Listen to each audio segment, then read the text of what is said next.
I appreciate the dialogue, and I thank the gentleman from California. I yield my such time as I may consume. We took your time. Yeah, if it'd be okay. I also could benefit from the wisdom of the gentleman from Maryland. In defense of my neighbor from New Mexico, she articulately pointed out that the resolution also talks about the fact that the flawed language in this resolution, and I quote, says that they disapprove of, Congress disapproves of deploying more than 20,000 additional United States combat troops to Iraq. Certainly, you do not disapprove of the several thousand troops that will be sent to Al Anbar province. I mean, after all, that's where we're engaging in Al-Qaeda, the folks who attacked us. I mean, after all, that's where the generals are asking for those several thousand troops. So you throw out a number of 20,000 troops. Not all of them are going to downtown Baghdad. Many of them going to Al Anbar. Funny thing about Al Anbar province in Fallujah, the tribal authorities in that area who were with Al-Qaeda have now turned against Al-Qaeda. They're looking to join the American forces. They're looking to take advantage of this new enthusiasm, this new troop deployment. Certainly, when you put down 20,000 troops, you don't mean the 4,000 or 5,000 going to fight Al-Qaeda that attacked us, do you? Because that portion of the resolution is flawed. I was recently in Al-Qaeda and had the honor of meeting Major General Moore. Major General Moore reminded me, quote, Al-Qaeda is a hyena waiting in the dark, ready to rip apart innocent Americans, and they are coming. We need to be lions, fierce in defending our people, ferocious in the face of enemy. You know, unfortunately, this non-binding resolution is a political whimper rather than a roar of support for our troops. The language undermines our battlefield plans. It fails to offer any alternatives. It offers no hope, encourages no victory, and contains no solutions. Mr. Speaker, this resolution is a cruel message to our brave soldiers on the front lines, and it undermines their fighting spirit and their morale. It pushes for an abrupt exit to Iraq, sidesteps the dire consequences of leaving Iraq, not just on the country, but on the people. A recent trip to Baghdad, I was stunned by the honorable Iraqi families who live in the Sunni-Shia fault line neighborhoods, families who've lived together despite ethnic differences and religious differences. These are neighborhoods that are a model for religious tolerance.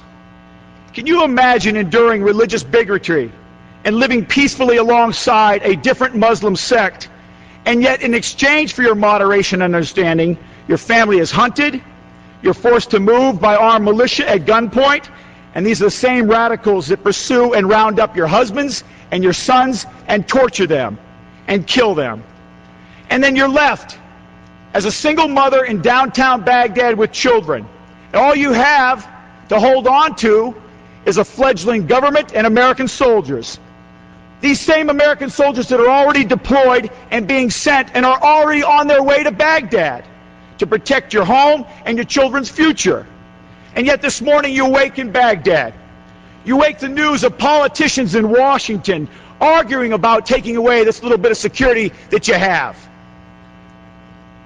And if you can't imagine that, those of you, and a lot of us have traveled together, who've been to the Iran-Iraq border, go with me to Al-Qut, where we're developing evidence of Iran's active engagement in exporting weapons and money and support for radical Islamists. Could the news be true that the Americans are talking about leaving the border, about leaving the several hundreds El Salvadorians and multinational forces that are serving there with us? These are the El Salvadorians from our own hemisphere. These are the El Salvadorians that survived death squads in their own country.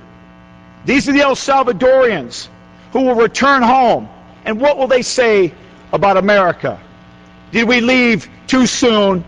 Did we leave that border unguarded? Did we turn it over to the Iranians?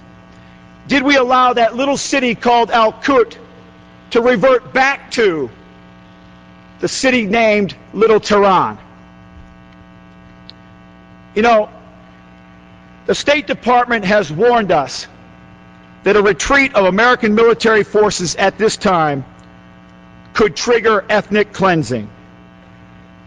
The resulting humanitarian crisis could be one of the worst in the region, and genocide could trigger a refugee exodus into Jordan and Syria and the surrounding regions. My friends, should we lose our resolve, it is likely death squads will roam and will become immediately emboldened and more murderous, and what was now referred to as violence in Baghdad will quickly regress into mass killings. Mr. Speaker, genocide is what caused our involvement in the Clinton administration to put us into Bosnia. Eventually, the cry for mass slaughter of innocent civilians in Baghdad could cause us to re-enter Iraq. We need to take responsibility, all of us, for our words and our actions. We need to understand the effect this flawed resolution has on the morale of our soldiers overseas and the effect it will have on the desires of our allies to team with us in the future. Finally, it needs to take responsibility, all of us, for the encouragement this resolution gives to our enemies. I was up in Balad recently with General McChrystal. After a long briefing and discussion, we're ready to depart the region, and General McChrystal turned to me and said, you know, tell the folks back home that I'm going to stay and fight until somebody makes me leave. General McChrystal, today we're trying to stop that from happening until your work is done. Mr. Speaker, the American people must demand that the authors of this resolution tell us what their better plan is for Al Anbar Providence. Tell us what your better plan is for the tribal authorities who've just joined us in our fight against Al-Qaeda in our national interest. Tell us, my colleagues, explain to me the consequences of withdrawing from downtown Baghdad and the slaughter that could have on the tens of thousands of innocent families. Tell me what we say to the Salvadorians serving with us on the Iraq-Iranian border if we're about to leave that border unguarded.